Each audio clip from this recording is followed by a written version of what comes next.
Welcome to this explainer on TEMA 360 Notebook LM. If you're an advanced English linguistics student, or if you're gearing up for your competitive EOI tribunal presentation, you are absolutely in the right place. Today, we are diving deep into the structural, syntactic, and pedagogical mastery of multi-word verbs. Now, if you're prepping for that tribunal, you already know multi-word verbs are one of the most distinctive and honestly ubiquitous features of the English language. But they're also a massive hurdle for Spanish learners, mostly because their native language usually just relies on single-word verbs to express those exact same concepts. So this explainer is designed to arm you with the precise theoretical frameworks and the practical classroom strategies you need to completely master this topic. Let's get right into it. Here is our academic roadmap for today. First, we'll cover the typology of multi-word verbs. Second, syntactic distinguishing criteria. Third, semantic analysis. Fourth, transitive syntactic behavior. And finally, number 5, the pedagogical implications for the ESOI context. All right, starting right off with Section 1, the typology of multi-word verbs. To get our bearings, we are leaning on the comprehensive grammar frameworks established by legendary linguists like Randolph Quirk and Jeffrey Leach. Their classifications really remain the gold standard here. We begin with phrasal verbs. Simply put, a phrasal verb is a combination of a lexical verb and an adverbial particle. But here is the absolute key takeaway. They combine to form a tight, completely new semantic unit. Think of examples like break in, meaning to enter illegally, or carry out, like executing a task. The meaning of the final verb diverges entirely from the individual literal words used to build it. We aren't literally breaking anything, and we aren't carrying anything out the door. The sum is literally entirely different from its parts. Next up, we have prepositional verbs. The crucial thing to note here is the distinction regarding the object.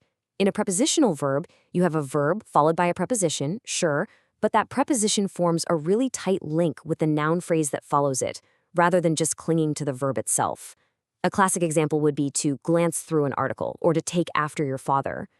The preposition is directed right at that object. It acts like a bridge, conceptually linking the verb's action straight to the entity receiving it. And as we'll see, that creates a completely distinct syntactic behavior compared to our first category. And finally, we hit the most complex category, phrasal prepositional verbs. This is a very robust three-part combination. You've got the lexical verb, an adverbial particle, and a preposition, all working together. Think of a structure like put up with, meaning to tolerate, or face up to the truth. These are highly idiomatic, and your advanced C2 students just have to learn them as complete indivisible lexical items. You literally cannot swap out even one of those three components without the entire meaning of the phrase completely collapsing. Moving right along to Section 2, syntactic distinguishing criteria. So, when you are dealing with advanced syntax, gut feelings just don't cut it. We need rigorous syntactic diagnostic tests to actually separate these multi-word verbs from standard verb phrases. Let's break down this matrix for your tribunal. Take adverb position, for instance. This test perfectly proves why we can say they called angrily on the dean. That's a prepositional verb, so the adverb angrily slots in comfortably right between the verb and the preposition. But we cannot say they called angrily up the dean. No way. The phrasal verb call up forms such a tight unit that it entirely rejects any adverb insertion. Or look at object placement. With a transitive phrasal verb, if your object is a pronoun, the particle absolutely has to follow it. You have to say blow them up. You can never say blow up them. But hey, it's not all just on the page, right? Let's talk about how this actually sounds in spoken language. Beyond pure syntax, phonological stress patterns act as a super powerful audible diagnostic tool. In a phrasal verb, the adverbial particle is typically stressed, and it bears the nuclear tone. However, flip over to a prepositional verb, and the particle is completely unstressed, with the nuclear tone falling back onto the lexical verb itself. This is just a brilliant nuance to teach your advanced learners. It gives them a tangible, auditory key to unlock structural differences that might otherwise seem totally invisible when they're just reading a text. That brings us to Section 3, semantic analysis.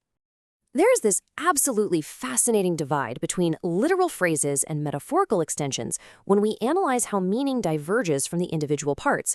Just take the phrase look down. If you look down the pipe, you're describing a literal physical direction of sight. The semantic meaning is 100% transparent. But if you look down on someone, well, now it's operating as a minimally transparent, highly idiomatic unit that means feeling superior.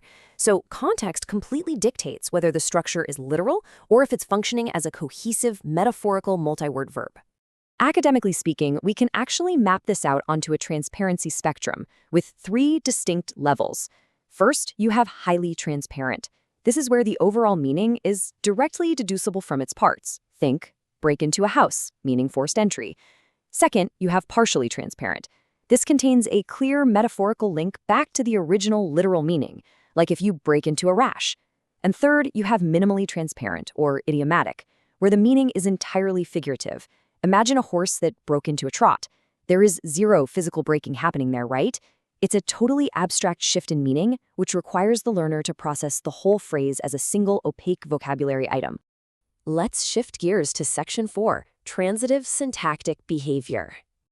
Here's where we get to draw heavily on the functional grammar theories established by the eminent linguist M.A.K. Holliday. When you look at his work, you see that multi-word verbs exhibit really specific passive transformation patterns. First, you've got the regular passive. This is where the direct object easily becomes the subject. So, they ran up the flag transforms flawlessly into the flag was run up. Then you have the prepositional complement passive. Here, the object of the preposition becomes the subject. For example, the lighthouse was caught sight of. But, and this is a big but, you also absolutely have to account for reflexive constraints. Verbs with reflexive objects, like pride oneself on, allow no passive transformation whatsoever. You simply cannot say, oneself was prided on. Grasping these exact constraints is just vital for accurately describing advanced syntax in a tribunal. And finally, we reach Section 5, Pedagogical Implications for the EOI. So how do we actually teach this? Spanish C2 learners face massive L1 interference and avoidance challenges here. They'll almost always opt for formal natinate synonyms. They'll say continue instead of using the much more natural go on. To fix this, we have to implement core strategic solutions to move them from rote memorization to true communicative competence. We need contextualization through authentic dialogues, definitely not isolated vocabulary lists. We need visual aids like mind maps to explicitly show those metaphorical links. We have to utilize corpus-based learning, and we need to structure a clear developmental progression that safely guides them from highly transparent combinations all the way to complex idiomatic expressions over the course of the year. Look at this core concept right here. Using corpora allows students to discover frequency patterns and authentic collocations, which is vital for advanced C2 levels. Now, if you want to impress your tribunal, you absolutely must mention the foundational corpus linguistics research by authors like John Sinclair and Douglas Biber. Citing Sinclair's work on corpus, concordances, and collocation is practically mandatory. It proves to the panel that you understand modern C2 language isn't just memorizing dry grammar rules. It's actually acquired through exposure to massive amounts of authentic, high-frequency linguistic data. Of course, we have to test what we teach. As we wrap up the academics theory today, you really want to bring in Diane Larson-Freeman. Her work strongly emphasizes that effective assessment has to bridge theoretical syntax and actual communicative use. We can't just rely on simple gap fills.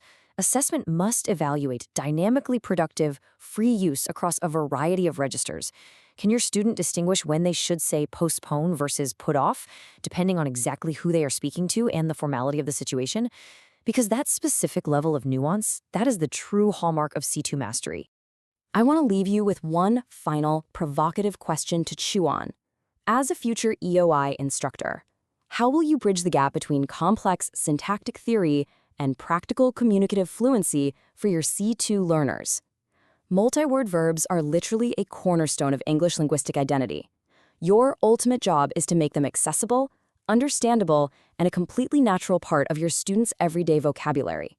Keep that exact question at the forefront of your mind as you go off and design your own lesson plans based on this explainer. Thanks so much for joining me on this deep dive into TEMA 36 Notebook LM, and best of luck with your studies.